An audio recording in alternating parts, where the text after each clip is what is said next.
Hello again. Very cold Paris and very hot and humid Bangkok. We're going to be on live for the third hangout of IIP MOOC. Now, today we have a great pleasure to welcome Jim Ackers and Asmah Ahmad. They have graciously received our invitation to come on board to be interviewed in order to share with us their experience on measuring the global citizenship. So let me just introduce those two speakers. Dr. Jim Ackers is the UNICEF Regional Education Advisor, East Asia and the Pacific. He coordinates the Southeast Asia Primary Learning Metrics, SEA-PLM, together with SEMEO. He has held various senior positions on educational development and planning at UNICEF, UK Government, University of London Institute of Education, and Newcastle University. He has a PhD degree in education and published very widely in international education. Jim is a lifelong advocate to ensure the 2030 learning agenda. And Dr. Asmah Ahmad is currently a program officer of the SEMEO Secretariat based in Bangkok, Thailand. She was previously attached to the Educational Policy Planning and Research Division of Ministry of Education in Malaysia. Asmah acquired her PhD in mathematics education from the Sultan Education University, Malaysia, and master's degree in mathematics education from Yokohama University in Japan, and the bachelor degree in mathematics studies from the University of Hull, England. Now, my first question, now this is going to be an interview, right? So we did not ask them to just to do this presentation, but we have a lot of questions. Some of the questions were structured by the IIP, but some of the questions actually came from the participants. And so first, I would like to start with this question, very general question. Can you first briefly describe Southeast Primary Learning Metrics?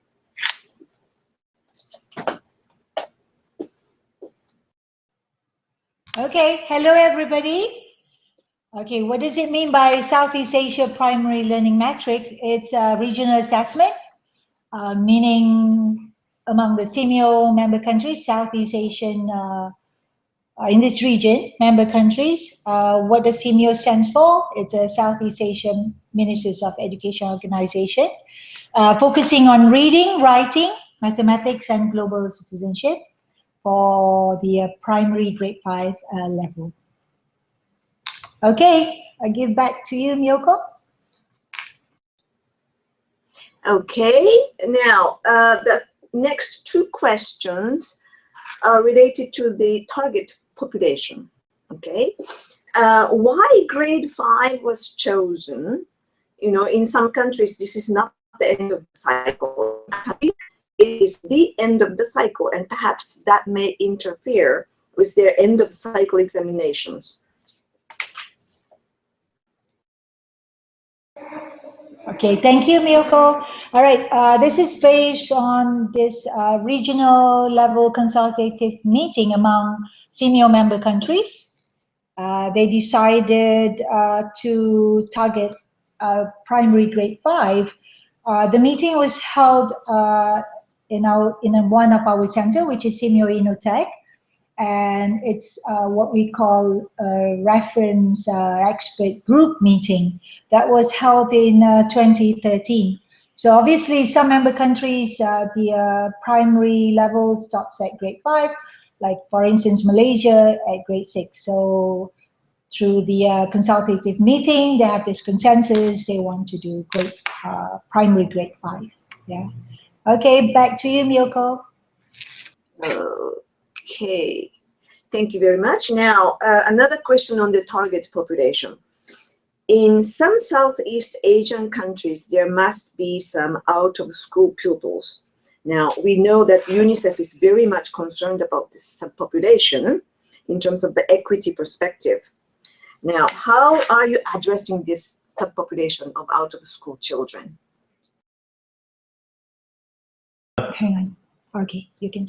Yeah, thank you for that question, Miyoko. Yeah, it's a very important question, and as you say, we are engaged in out-of-school children's studies in the region. In fact, in 11 countries in this region, we're doing out-of-school children's studies.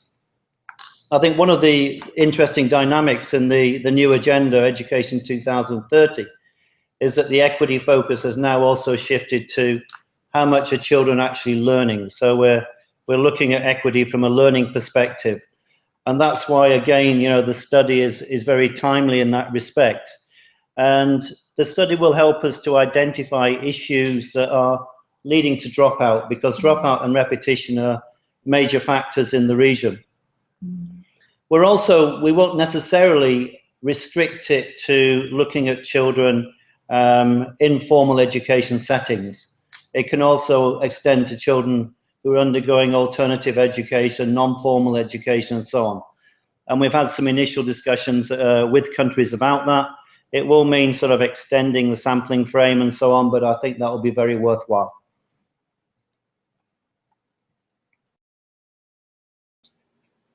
Okay, thank you.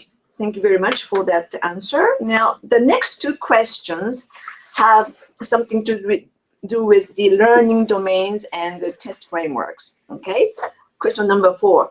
What are the key performance indicators to measure the global citizenship?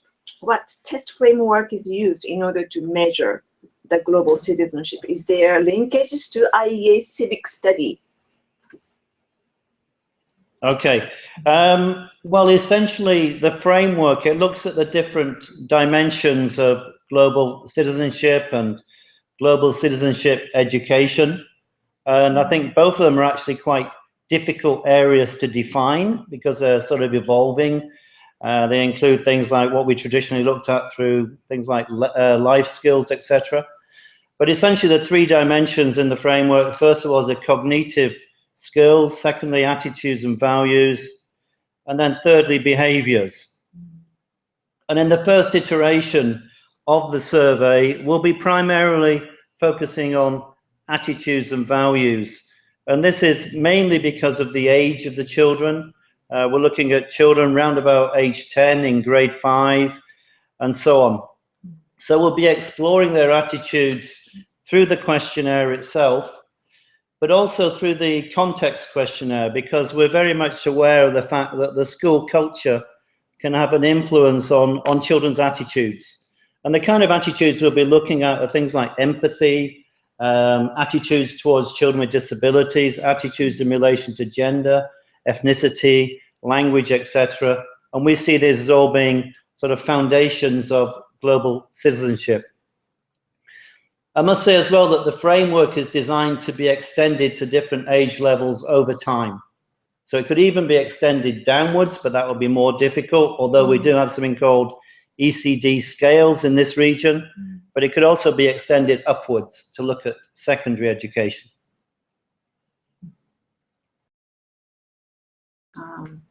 Yeah, thank you very much. Now, another question on the learning domains and test frameworks.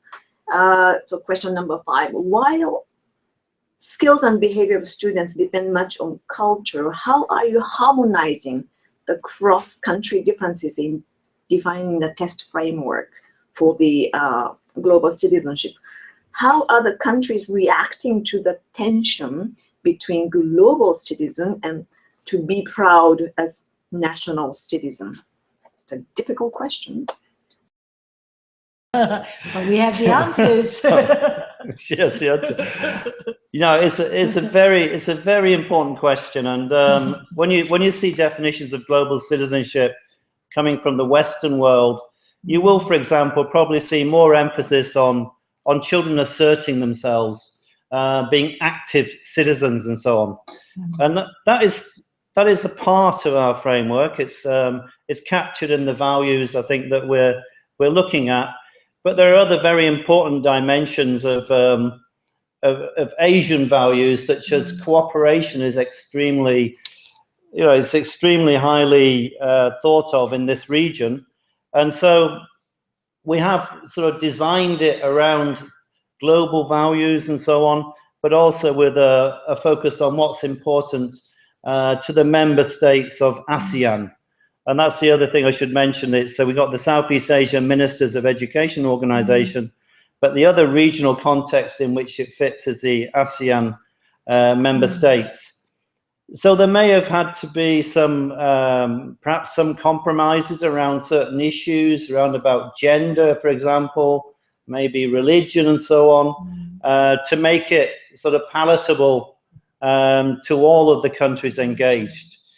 But we still thought those compromises were worthwhile in order that we can measure something which is very, very important, and the attitudes of children towards each other and empathy, etc.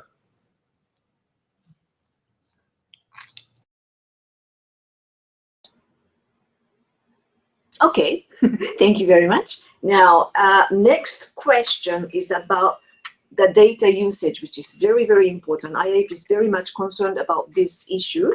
Number 6, question number 6, how are you trying to ensure that the assessment data will be used to enhance quality and equity in education in the region? This means that, yes, you are collecting data, but this is still at the design stage, but you are already thinking about the use of data. So how are you doing that? Could you explain that, please? Okay, Miyoko, it'll be through our senior meetings. When I mention senior meetings, it will be like the convening of the high officials and the ministers. So through those meetings, since 2012, we've been presenting about the progress of the implementation of SEA-PLM and what are the unique features of SEA-PLM, for example. And then once we collect the data, once we have the analyzed data, we are going to present to these high officials of senior member countries and the ministers the analyzed data and what can they use with the data for example, for reformulation of their policy or new initiatives based on their findings. So that's how we're going to do it through our senior meetings. And then I think Jim also would like to add further on the equity side. Yeah. Yeah, and just to say, I think one of the key lessons learned, I think, from looking at assessments of assessments, if you like we did in Paris last year, is that a lot of assessments, they don't really involve people sufficiently at the design stage. They don't involve the whole constituency in a country which is really going to have an effect on improving education quality, meaning the curriculum people, meaning the teachers, the inspectors, and so on.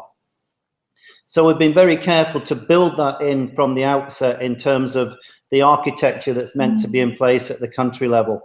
So even before we start collecting the data, people are thinking about how can we use the data that's collected. I think the equity thing is very important. I think definitely all the countries in the region would like to probably outposition each other in terms of the quality of education.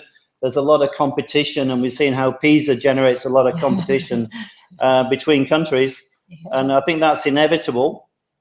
But I think certainly from the UNICEF perspective, but also CEMIO, is we're very keen to put the argument that you've got to reduce the inequalities in learning outcomes in order, first of all, for the rights-based approach to include all children, so all children learn, but also in so doing, you'll raise the aggregate score within the country. So it also pays off in terms of where the country stands in relation to other countries. So equity is very, very important, and even issues like disability, we tried to work that into the context questionnaire, etc. And yeah, from the context questionnaire, you can get information on the student's background, and then so you can start doing profiles like we have done in out of school children, but in relation to learning outcomes. Thank you. Great. Okay, thank you. That's a very important point. Now, the next two questions are something about the capacity building. You know, that is my favorite area, though. Question number 7. In order to carry out assessments many things take place. We know that Australian Council for Education and Research assures the technical quality, right, for the SEA-PLM. What are the opportunities for the country teams to be trained on technical matters such as identification of policy issues, sampling, item writing, data collection, data entry and cleaning, and data analysis, and then also linking the result back to the policy making? What kind of opportunities that country members will have in terms of capacity building? Yeah. Okay, so we've been like organizing regional workshops for the member countries. We started off with coming up with a draft framework, and then we organized another regional workshop on item development, and then even after that, we organized a meeting on how to administer like the implementation of this SEA-PLM to the schools, to the teachers, to the head teacher, to the students, to the parents. So we have very systematic process that we go through in terms of capacity building to our member countries. And also, we also include experts. I mean, Miyoko, you were involved in our regional workshop. So, so to further strengthen the capabilities of our member countries, even having said that, we also involve our senior regional centers in our regional workshop. So it's a win-win situation. And frankly speaking, we are very grateful to UNICEF EPRO for funding the regional workshop, and it has been really great. I mean, everybody gave really great input and how much that they have learned from this regional workshop that we conducted since 2014. And we will have another, we plan to have a workshop on coding, which is the data analysis. And then we hope to follow with the report writing regional workshop. Okay, Miyoko? Okay, thank you. If I could just add a bit. Yeah, okay. Yeah, I think the other issue about capacity and sustainability is making sure that you don't push the rollout of a survey like this too aggressively, because the other key issue is the absorptive capacity of the country. So what we try to do is to entice countries to come in at different times, but they are literally coming in at, some countries, for example, like Indonesia, had a very heavy schedule this year in terms of assessment and examinations, so we didn't push it too hard. Same with the Philippines, but the Philippines will be coming in 2017. So that's also a very important consideration. You make sure you do it when people are available and they can really focus on it and they have the right structures in place. Okay, thank you. We'll go into that question later on, but then before going into that one, I have another question about the capacity building. We have UNESCO's Bangkok office, who has this capacity building project called NECMAP in Asia and the Pacific. And then in what way are you collaborating with NECMAP in terms of organizing some capacity building activities?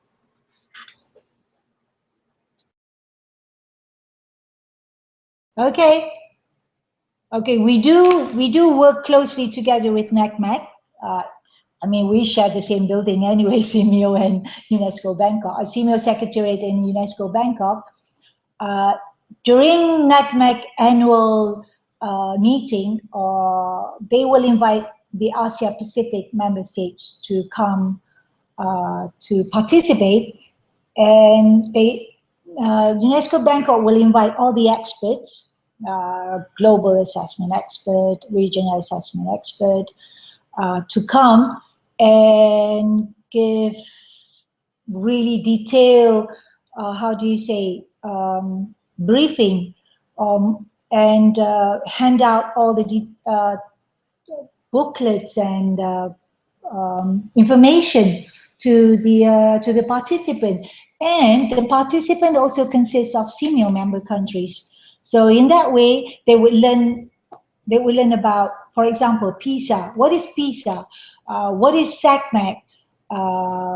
And other kinds of assessment. So in a way, NACMAC is assisting senior member countries in their capacity building aspect. So, I mean, we are also grateful to NACMAC, and obviously it's funded by Malaysia, which is unfit. Okay, Jim, you wanna add?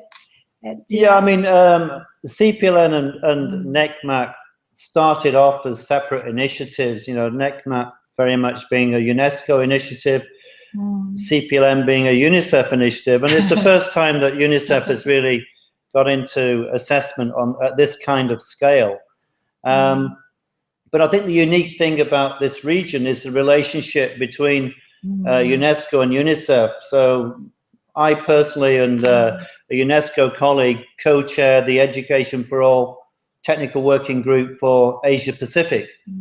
So the fact that we also share work plans and so on, work very well together in this region, work better in this region, I would think, possibly than anywhere else in the world. So we have a really, really strong relationship there. And so I can see NECMAP and SEA-PLM are already coming closer together. So we'll be sharing work plans actually next week and seeing how those linkages can be made more overt.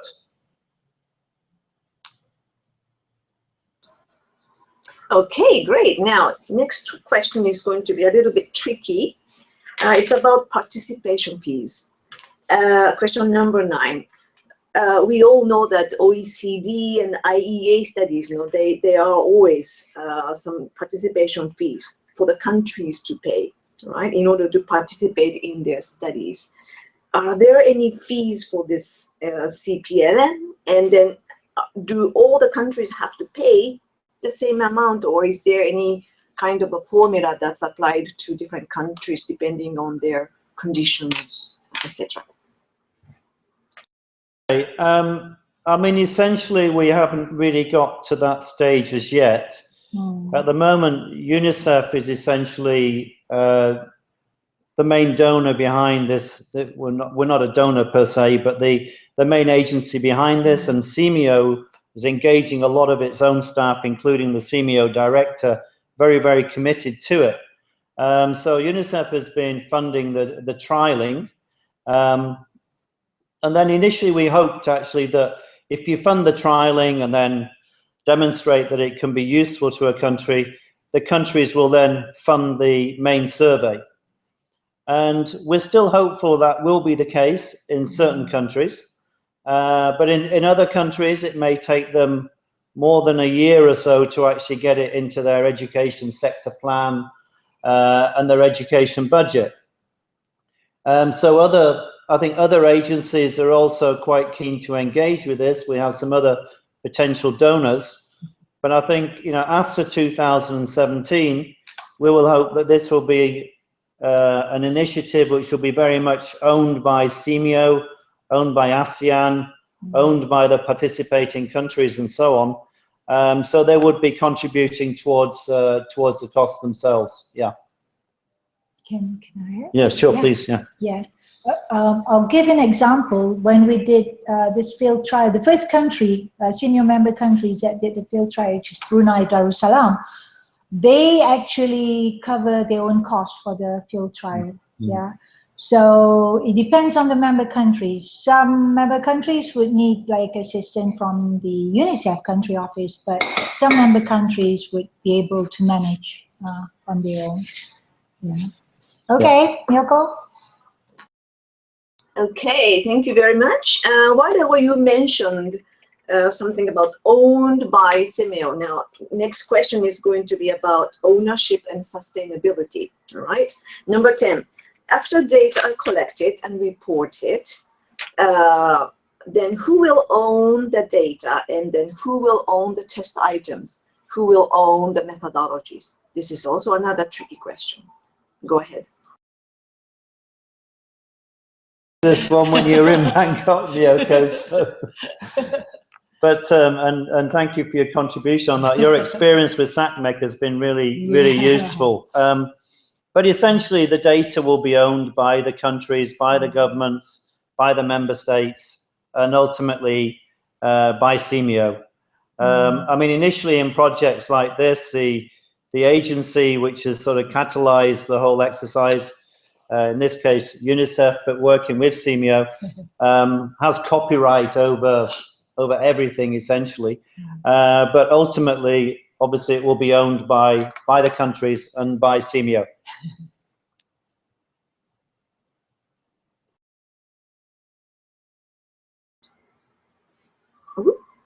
Okay, now, right.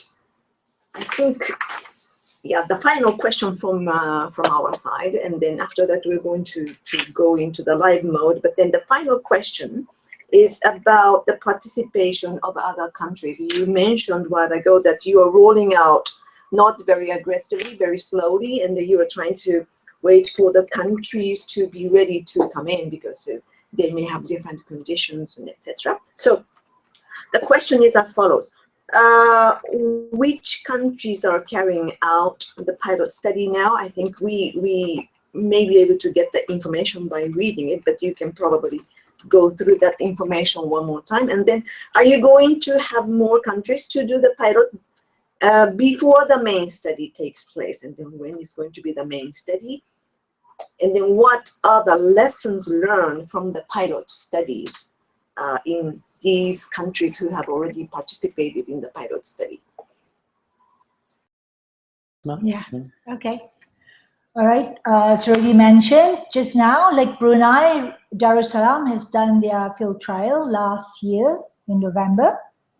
So this year we will have Cambodia, Laos, PDR, Malaysia, yeah, my country. I'm so happy Malaysia is coming on board. Myanmar, Philippines, and Vietnam, and hopefully Timor-Leste. Yeah. We will try to get Indonesia too. So we are trying to get as many member countries as possible on board the field trial by this year. So actually we targeted 6 member countries, but now we have more than 6, so we are quite happy actually. And as you said, you said that we actually like slow in getting member countries to come on board. Actually, no, actually we are being quite aggressive because we started in 2012, but like last year we only have 1 country doing the field trial, but this year, 2015, so 2016 we have more countries doing the field trial. Okay, do you want to add? Well, just to add, I mean, in this regard, the fact that it comes under CMEO as being really critical. You know, if UNICEF had tried to do this with direct negotiation between a lot of different governments without that intergovernmental structure of CMEO being in place, I don't think it would have been possible.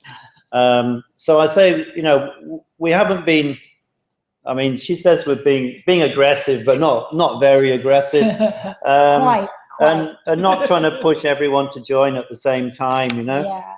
But to persuade people, and every time CMEO have a high-level meeting, they bring it up. What is the progress? And so the countries who are not joined are kind of starting to feel like they're very much in a minority now.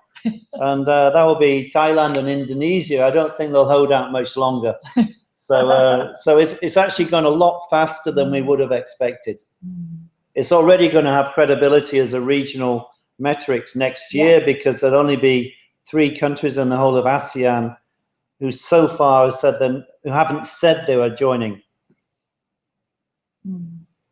Okay.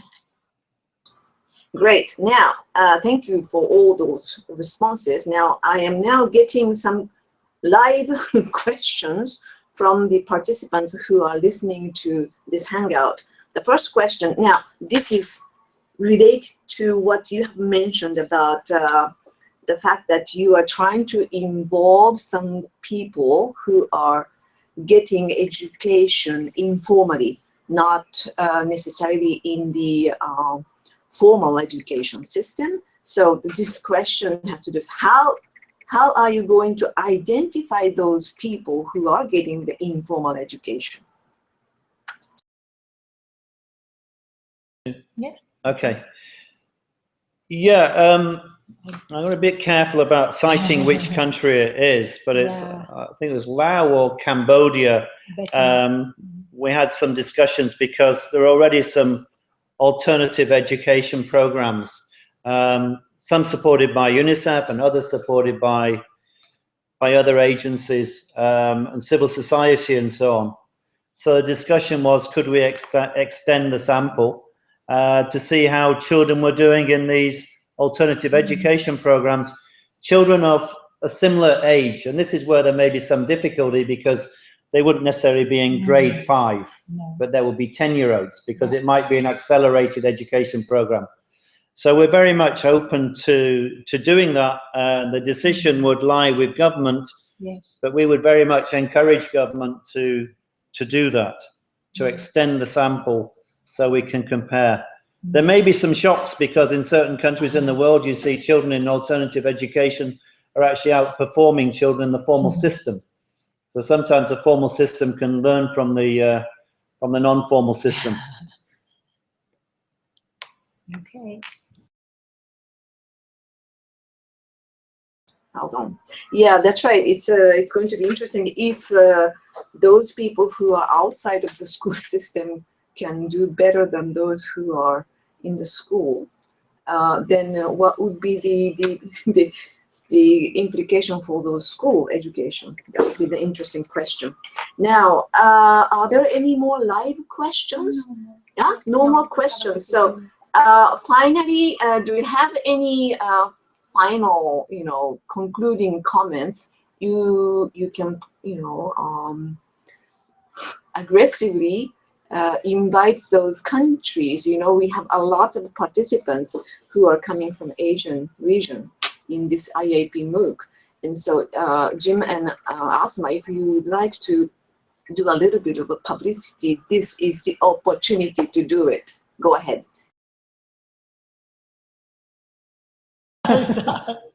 We have to do a marketing pitch now, yeah? I wasn't expecting this. Okay, Asmah? Yeah, I mean, every time like I do my SEA-PLM presentation in any forum or meetings, I would say we seek potential donors to support like SEA-PLM. We welcome, because it's a win-win situation. I mean, like if we work together, we will gain something from each other, and it'll be like a learning experience, sharing of best practices. So we do welcome any potential donors for the successful implementation of SEA-PLM. Please. How about you, Jim? Yeah, I suppose my final pitch would be to say that it's interesting. I actually inherited this assessment when I moved from Eastern and Southern Africa to this office here, and I was cursing my predecessor who got us into such a complex, large-scale regional project. But now I'm just it's just really, really exciting because it's moved so well. And I think the critical factors behind the way it's progressed so well have been the triangular partnership. Actually, I've already talked about SEMIO has been a really excellent partner. And the other really critical partner has been the Australian Council for Educational Research. And interestingly, the focal point is in ACER, or ACER, they like to be called. The focal point there for us is an ex-UNICEF Chief of Education from Zimbabwe.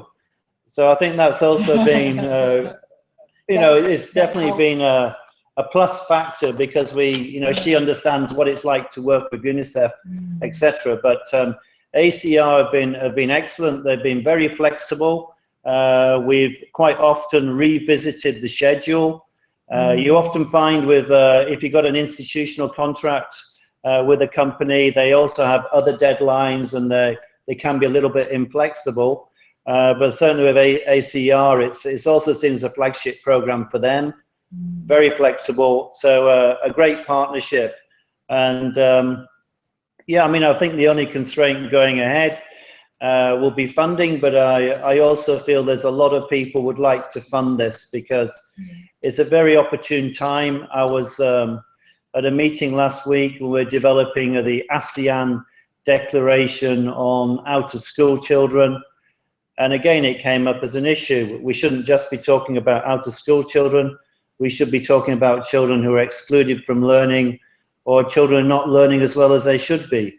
So it's just very opportune, it's very exciting. And also, as a final word, Miyoko, that just to tell the audience that I first met Miyoko in, you didn't say it in your introduction, but in 1998, when I was in the Kenyan Ministry of Education, and I had to develop a baseline instrument for a big primary education project for DFID. And I thought, how am I going to get the quantitative data? I'm more the qualitative person, so I know how I can do work around inspectorate and teaching and learning and things like that, but how am I going to get this quantitative data? And Miyoko knocked on my door and said, we're trying to get some funding for SACMEC. So I think that's how it all started, and so it's been really great, the progress that IIEP made on SACMEC, and then bringing Miyoko into this process has also been invaluable. So thanks a lot for that, Miyoko, and thank you for having us on your MOOC. It's the first time I've been on a MOOC. I told my colleagues I'm on a MOOC Hangout to see how many of them actually understood what it meant, and they were quite impressed. So thank you. Okay, thank you very much. While you were talking about this partnership, there was just a new question that came in as live. Well, in other assessments also, including SACMEC and also LLECE, and then also PISA, IEA, there are always some involvement from the higher education people. So some of the participants who want to be involved in CPLM and LM. So the question is, can higher education be involved? You know, the university can be involved in this project.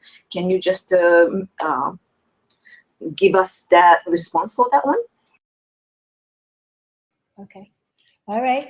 So I can safely say for Malaysia, because the technical team of Malaysia will involve the higher education experts. For instance, Rush model experts in the CPLM exercise. So of course, because Ministry of Education Malaysia consists of the basic education and higher education. So we have to work together because different, how do you say, personnel in Ministry of like education, basic education and higher education have different expert areas. So when we come together, it'll be more